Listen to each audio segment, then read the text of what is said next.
누가복음 12장 35절부터 48절까지입니다. 오늘 이 본문은 한마디로 말하면 깨어 준비하는 종이라고 할 수 있습니다. 이게 그 마태복음을 보면 마태복음 24장에 이 말씀이 나오는데 그것은 성전 파괴에 관한 문맥, 즉 종말에 관한 문맥 속에서 이 이야기가 나와요. 근데 누가복음 12장은 염려, 탐심 이런 이야기를 하면서 이 이야기가 나옵니다. 그러니까 염려하지 말아라라고 했는데 염려하지 말라 하는 것은 준비하지 말라 하는 뜻은 아니다 하는 것을 보여주고 있죠. 염려하지 말아야 될 것과 함께 한편 우리가 준비해야 할 것이 있다. 그래서 이 본문은 깨어 준비하고 있으라 이렇게 지금 말을 하고 있는 겁니다. 35절을 보면 갑자기 예수님께서 허리에 띠를 띠고 등불을 켜고 서 있으라 이렇게 이야기를 해요. 허리에 띠를 띠고, 이 띠를 띠고라는 말이 완료형입니다. 그러니까 항상 띠를 띠고 있는 거죠. 언제나 우리가 보통 남자들, 여자분들의 옷은 제가 잘 모르는데 남자들은 이렇게 띠가 있잖아요. 현대 옷은 뭐 옛날 옷들도 아마 띠 있겠죠. 띠를 풀 때가 언제입니까? 띠를 풀 때가 여러 종류가 있겠지만 뭐 잠을 잘 때라든지 이런 때 띠를 풀겠죠. 그런데 이 본문은 언제 어디서든지 띠를 풀지 않고 항상 띠를 메고 있는 그런 상태를 지금 이야기를 하고 있어요. 이것은 등불도 마찬가지입니다. 등불을 켜고라고 하는 이 단어도 이게 이 수동태 현재 분사라고로 되어 있어요. 그러니까 이것은 이미 켜 있는 그런 등불을 계속 켜놓고 있는 이런 것을 의미합니다. 그러니까 띠나 등불을 계속해서 메고 있거나 켜고 있는 그런 상태를 말하고 있는 거예요. 그리고 이제 36절을 보면 이렇게 이야기를 합니다. 너희는 마치, 그러니까 비유를 하는 거죠. 너희는 마치 비유로 이제 띠를 띠고 등불을 켜고 있는 것에 관한 비유를 하는 거예요. 그 주인이 혼인집에서 돌아와 문을 두드리면 곧 열어주려고, 문을 두드리면은 한참 있다가 아니라 문 두드리는 즉시 열어주려고 기다리는 사람같이 되라. 그러니까 띠를 항상 띠고 있고 등불을 늘 켜고 있는 상황이 바로 주인이 돌아오면은 문 두드리자마자 확 열어주는 그런 사람처럼 되라라고 합니다. 이스라엘은 혼인을 보통 밤에 한다고 그래요. 우리나라는 혼인을 보통 뭐 11시, 12시, 1시, 2시 뭐 이런 때 하잖아요. 가끔 보면은 작년에도 보면은 우리 교회 혼인 결혼을 하는데 오후 5시에 하는 경우도 있고 요즘은 그러더라고요. 그런데 드문 일이에요. 그것은 보통 이제 오전이나 점심 이후나 이럴 때 하고 3시 이후에 하는 혼인은 그렇게 흔하지는 않아요. 근데 이스라엘은 밤에 한다고 해요. 저녁 때 하는 거죠. 그래서 신랑과 그 친구들이 밤에 횃불을 들고 이제 그 신부 집에 오면은 잔치가 시작되는데 축하객들도 우리는 와서 뭐 한 1시간 있다가 밥 먹고 오면은 결혼식이 다 끝나잖아요. 근데 이 축하객들도 함께 그 밤중에 잔치를 하고 돌아오면은 이제 밤에 집에 돌아가거나 새벽에 집에 돌아가는 이런 상황이에요.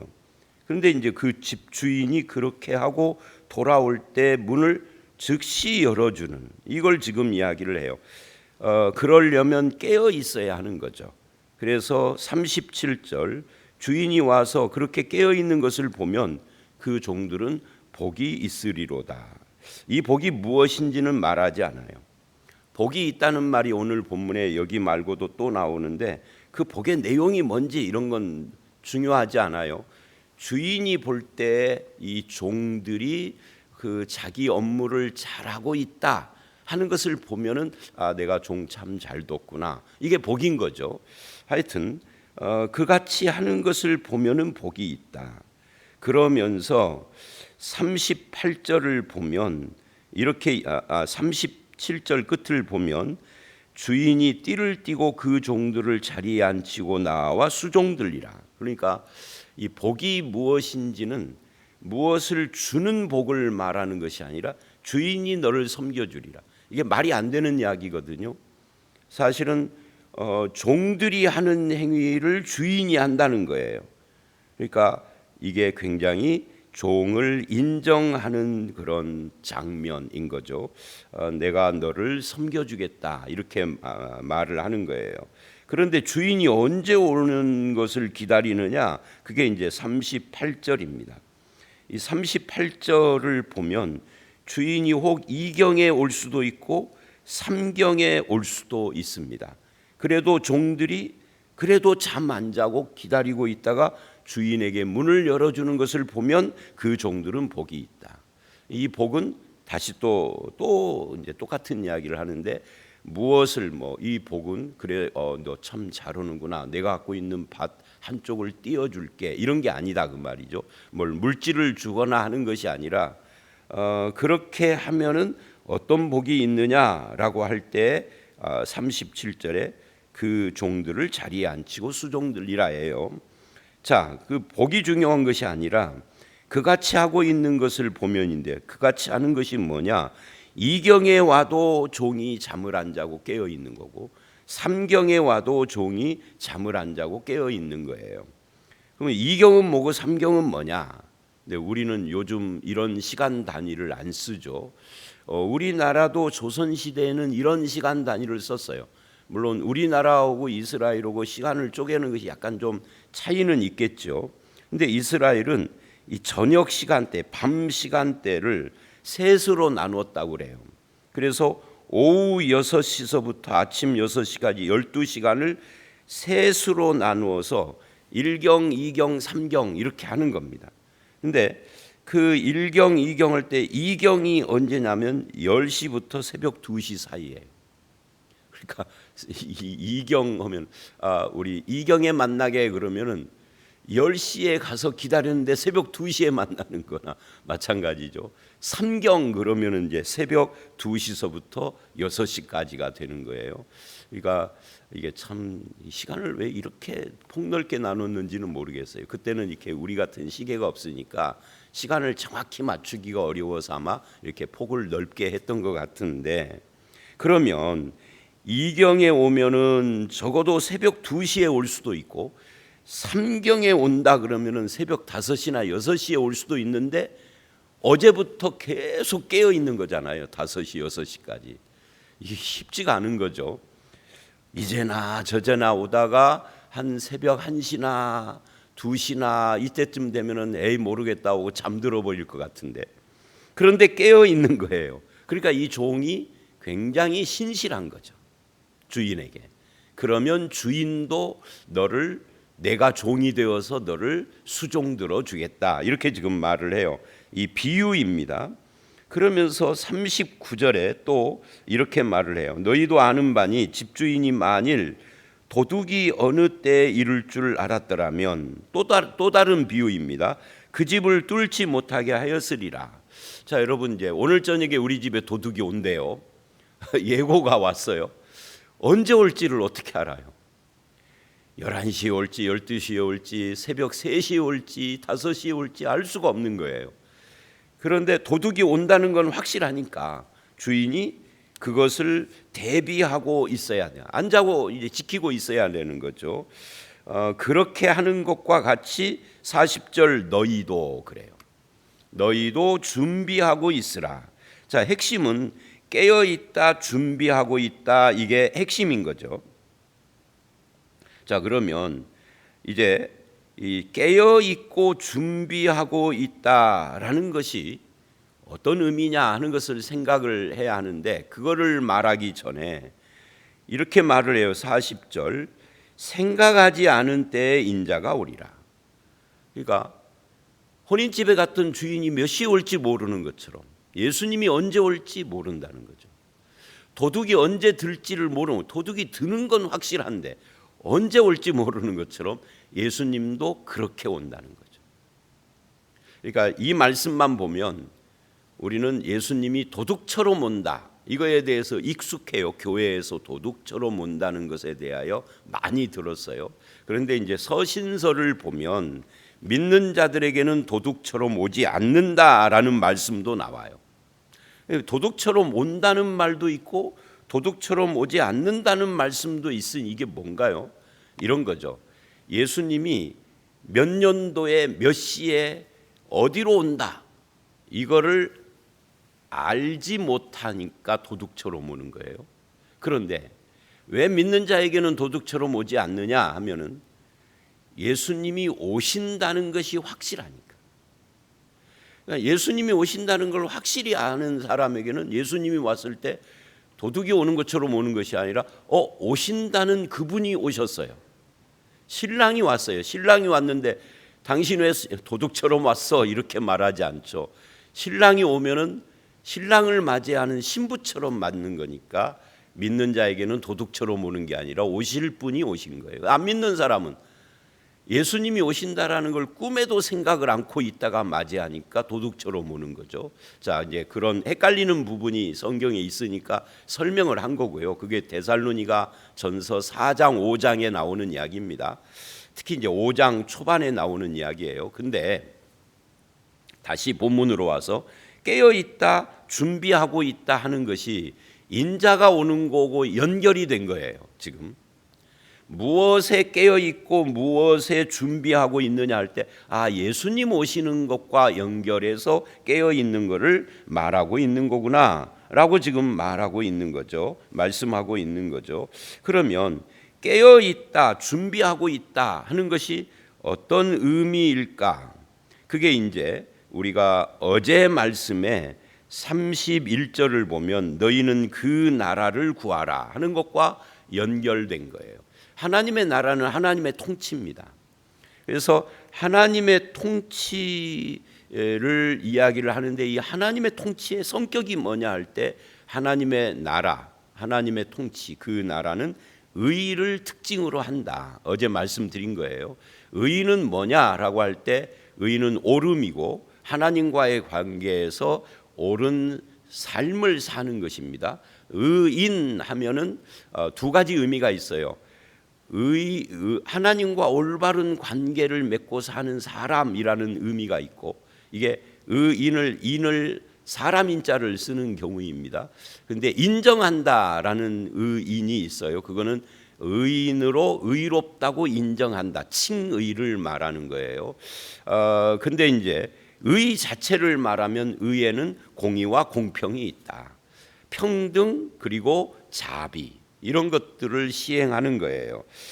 그런 나라의 삶을 사는 걸 우리는 깨어 있다, 준비하고 있다, 이렇게 말할 수도 있는 겁니다. 어제 말씀하고 연결을 하면. 근데 오늘 말씀에는 이제 41절 이하에 베드로가 질문을 해요. 뭐라고 질문을 하느냐면 이 비유를 우리에게 하심입니까? 모든 사람에게 하심입니까? 주님, 우리 제자들을 들으라고 이 비유를 하신 거예요? 아니면 우리를 포함해서 모든 사람들을 들으라고 이 비유를 하신 겁니까? 하고 물은 겁니다. 당연히 이런 질문을 할 수가 있겠죠. 누구를 타켓으로 이 비유를 하고 있느냐? 이 비유가 뭐예요? 띠를 띠고 등불을 켜고 있으라, 또 주인이 올 때 깨어있는 종이 되라, 또 도둑이 들어올 때 예비하는 주인처럼 해라 하는 이것들이 누구를 대상으로 한 겁니까? 했어요. 누구를 대상으로 했다라고 예수님께서 대답을 하셨을까요? 42절을 보면 예수님께서는 이 비유는 너희를 대상으로 한 거야, 또는 모든 사람들을 대상으로 한 거야, 이렇게 대답을 하지 않고 조금 엉뚱하게 대답을 하십니다. 이렇게 말을 하죠. 주께서 이르시되 지혜 있고 신실한 청지기가 되어 주인에게 그 집 종들을 맡아 때를 따라 양식을 나누어 줄 자가 누구냐. 납니까 잽니까 라고 물을 때 누구냐 이렇게 이야기를 하는 거예요. 누구냐. 그러니까 이렇게 사는 사람이 누구냐를 대답으로 하신 것이죠. 그런데 그 대답이 누구냐라고 할 때 갑자기 지금까지 말했던 거고 영 다른 이야기를 하는 것처럼 보여요. 너희도 준비하고 있으라라고 40절에 말을 했기 때문에 이 너희 제자들을 말하는 것이 분명한데 베드로는 이게 납니까 잽니까라고 했단 말이죠. 그러니까 예수님께서 이렇게 살 사람이 누구냐? 내가 너를 타켓으로 했느냐 쟤를 타켓으로 했느냐가 중요한 것이 아니라 이렇게 살 사람이 누구냐가 중요하다 이렇게 대답을 한 거예요. 그러면서 이런 말을 합니다. 때를 그 집 종들을 맡아 때를 따라 양식을 나누어 주는 일을 할 자가 누구냐고 이렇게 말을 한 겁니다. 여기 때를 따라 양식을 나누어 주는 일을 하는 이것이 어쩌면 누가복음 11장 52절에 지식의 열쇠를 가지고 있는 바리새인들하고 좀 연결이 된 그런 개념일 수도 있어요. 일종의 사명 감당하고 말하고 연결이 되는 것이죠. 즉 제자의 사명이 뭐냐는 거예요. 너희의 사명이 뭐냐? 이게 타깃이 누구냐가 중요한 것이 아니라 바로 듣는 네가 사명을 감당을 해야 하는데 그 사명은 양식을 나누어 주는 거다. 여태까지 깨어있는 잠 안 자고 깨어있는 이야기를 하다 갑자기 양식 나누어 주는 것으로 이야기를 한 거예요. 그러니까 예수님이 깨어 준비한다라고 할 때는 잠 안 자는 것을 말하는 것은 아니다. 우리가 옛날에 90년대 말 2000년대 초에 그 다미선교회가 난리를 쳤잖아요. 예수님 재림한다고 몇 날 며칠에. 그럴 때 이 다미선교회 사람들이 매일 저녁 12시에 모여서 잠 안 자고 흰옷 입고 기도회를 했다고요. 그거를 심지어 우리나라의 공중파 방송들이 다 몰려가서 그날 예수님 오신다는 날 생중계까지 했다고요. 야, 그때 예수님 오셨으면 우리가 TV로 볼 뻔했어. 전 세계가. 근데 안 오셨어. 오셨어도 TV에 잡혔을까 싶기는 한데. 그러니까 이 다미선교회 사람들이 착각한 것이 뭐냐? 사실은 다미선교회만 착각한 것이 아니에요. 일반 기독교인들도 그렇게 착각할 수 있어요. 성경에 흰옷도 나오니까 그 흰옷을 진짜 흰옷이라고. 우리가 성경을 볼 때 문자로 보면은 안 돼요. 그러니까 준비한다 깨어 있다 그러니까 잠 안 자고 준비하는 것이라고 이게 진짜 이 슬리핑 진짜 잠을 말하고 있는 걸로 착각한단 말이죠. 흰옷이 그 흰옷이 아닌 것처럼 여러분 예수님 올 때 검정 옷 입고 있는 사람들은 구원 못 받죠. 큰일 났어요. 집에 이제 흰옷 다 준비해야 돼요. 그죠? 그 흰옷이 아닌 거죠. 흰옷이 갖고 있는 의미를 이야기를 한 거지 하얀 옷, 검정 옷, 뭐 빨간 옷 이런 이야기가 아니라고요. 이 집사님 빨간 옷 구원 못 받아요. 그렇게 하면 안 된다. 뭐 깨어 있다는 것도 마찬가지고 잠 안 자고 매일 철야를 하라는 이야기가 아니다는 거예요.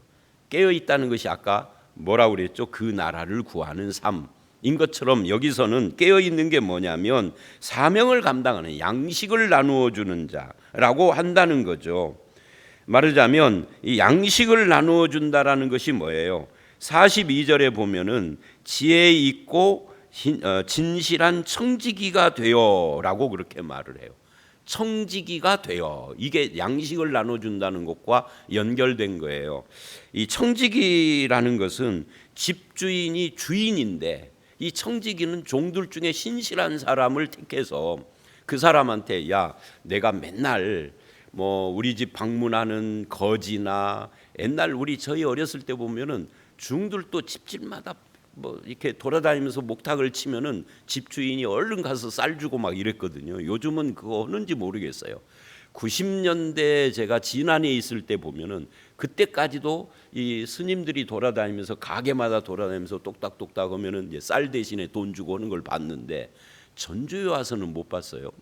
하나요 요즘? 그런 거 있나요? 요즘 내가 못 봤어요. 90년대 진안에서는 봤어요. 그러니까 그럴 때 집주인이 그걸 일일이 다 하는 거 귀찮잖아요. 그러니까 종들 중에 신실한 종을 택해서 네가 이 곳간 열쇠를 맡아 하고 곳간 열쇠를 주어버리는 거예요. 그러면 이 청지기가 주인을 잘 아는 종인 거죠. 그래서 얼마나 주어야 하는지, 또 누구는 안 주어야 하는지, 누구는 주어야 하는, 이건 이제 자기가 판단하는 거예요. 그래서 주인처럼 해요. 근데 주인은 아닌 거죠. 주인의 뜻을 반영하는 삶을 사는 것이지. 그것이 청지기예요. 그런데 성경은 누가 청지기냐 할 때 예수 믿는 우리 모두가 청지기라고 그래요. 여러분도 청지기고 저도 청지기고. 요즘은 한국 교회에서 청지기 세미나 뭐 청지기 무슨 부흥회 이런 것이 별로 없고 사라진 것 같아요.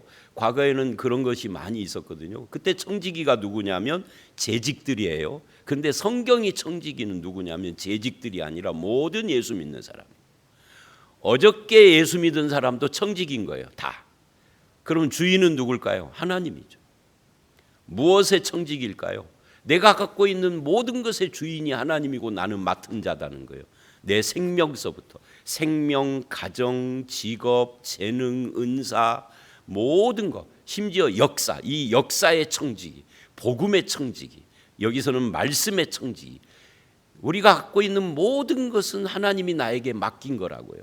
그래서 그렇게 지혜 있고 진실한 청지기가 되는 것이 이게 깨어 있는 것이다. 그래서 양식을 때를 따라 나누어 주는 그게 누구냐? 그러니까 신실한 청지기가 되는 삶, 이게 준비하는 삶, 깨어 있는 삶이라고 지금 말하고 있는 거죠. 그래서 주인이 이를 때 43절 그 종이 그렇게 하는 것을 보면 그 종은 복이 있으리라. 자, 이 복이 있다는 말이 또 나왔죠. 앞에 복이 있다라는 말을 연달아 두 번 한 다음에 잠시 끊어졌는데 또 나왔어요. 그러니까 앞에 비유들하고 여기에 진실한 청지기하고 연결되어 있다는 것을 보여주는 겁니다. 깨어 있다라는 것이 바로 이거다. 그죠? 준비한다라는 것이 바로 이 진실한 청지기가 되는 것이다. 그럼 우리에게 지금 이 본문, 오늘 본문 아직 끝까지 안 갔지만 우리에게 물어야 돼요. 나는 정말 지혜 있고 진실한 청지기인가? 나는 정말 신실하고 충성스러운 청지기인가? 하나님은 그걸 말하는 거예요. 내가 갖고 있는 것이 얼마나 되느냐로 나를 평가하지는 않아요. 달란트 비유하고 비슷한 거죠. 왜냐하면 내가 갖고 있는 것은 하나님이 주신 거거든요. 왜 하나님이 쟤한테는 하나 주고 나에게는 둘을 줬을까? 나에게는 둘을 줬는데 쟤에게는 왜 다섯을 주었을까? 몰라요. 하나님만 아셔요. 나에게 그만큼 주려고 하나님께서 생각을 하시고 주신 거예요. 내가 할 일은 뭐예요? 너는 하나 받았는데 나는 둘을 받았다. 그래서 내가 크다. 이게 아니라 내가 받은 그것에 대하여 진실하고 지혜 있는 청지기가 되고 신실하고 충성스러운 청지기가 되는 것이 중요한 거죠.